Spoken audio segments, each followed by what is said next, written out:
Selamat sore Pak Amir.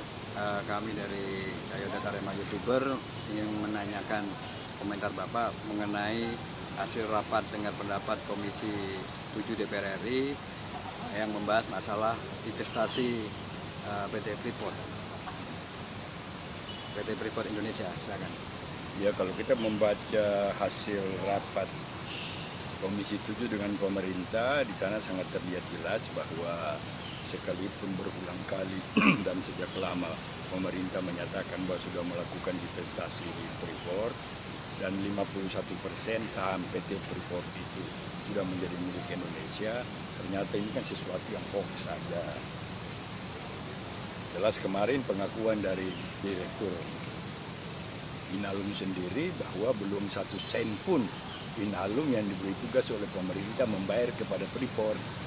Jadi proses divestasi itu kan hanya masih wacana-wacana, omongan-omongan. Tapi yang menjadi persoalan adalah penjelasan bahwa divestasi Freeport ini sudah berjalan dan pemerintah atau negara kita sudah memiliki 51% saham PT Freeport. Ini kan keluar dari mulut seorang presiden dan para pembantu presiden. Tapi ternyata kemudian dengan hasil rapat dengan Komisi 7 kemarin jelas ini kan bahwa apa yang disampaikan oleh Presiden dan pembantu-pembantunya kan merupakan sebuah kebohongan. Pertanyaannya adalah kalau orang biasa berbohong, orang biasa melakukan berita hoax, dipanggil oleh polisi, diperiksa oleh polisi, bahkan ada yang sudah jadi tersangka. Nah, bagaimana dengan petinggi negara kita yang melakukan berita bohong? Padahal dia bersumpah dalam jabatannya akan melakukan hal yang jujur, hal yang benar, mematuhi peraturan perundang-undangan. Nah, ini saya kira barangkali hal ini harus diluruskan. Pejabat-pejabat yang pernah menyatakan bahwa divestasi 51% saham PT Freeport itu sudah berjalan dengan bagus, paling tidak harus minta maaf kepada rakyat Indonesia.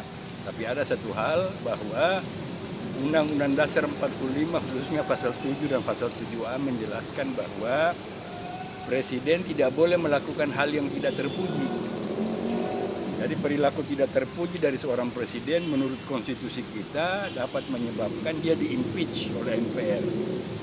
Oleh karena itu barangkali teman-teman fraksi-fraksi di DPR dan MPR sudah bisa melihat dari hasil rapat Komisi 7 kemarin di mana sudah terbukti bahwa Inalum belum membayar 1 sen pun kepada PT Freeport, berarti berita mengenai divestasi PT Freeport selama ini adalah berita bohong yang sekaligus berarti Presiden sudah melakukan sebuah perbuatan yang tidak terpuji.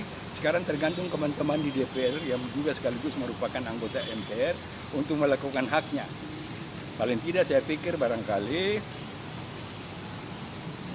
fraksi Gerindra, fraksi PKS, dan fraksi PAN barangkali sudah tiba saatnya mengajukan usulan untuk melakukan hak angket, misalnya menggunakan hak angket mereka di DPR untuk secara jelas mempertanyakan langsung kepada Presiden penjelasan Anda selama ini tentang Freeport ternyata begini, bagaimana gitu kan. Ini kan satu bentuk perbuatan tidak terpuji karena masalahnya bahwa rakyat disuguhi informasi yang tidak benar. Jadi sekali lagi masalahnya terpulang kepada DPR. Karena apa yang dilakukan ini sudah jelas merupakan sebuah kebohongan, sebuah perbuatan yang tidak terpuji, yang oleh Undang-Undang Dasar kita dinyatakan bahwa Presiden tidak boleh melakukan perbuatan yang tidak terpuji, dan oleh karena itu kalau dia melakukan perbuatan tidak terpuji maka dia bisa di-impeach oleh MPR.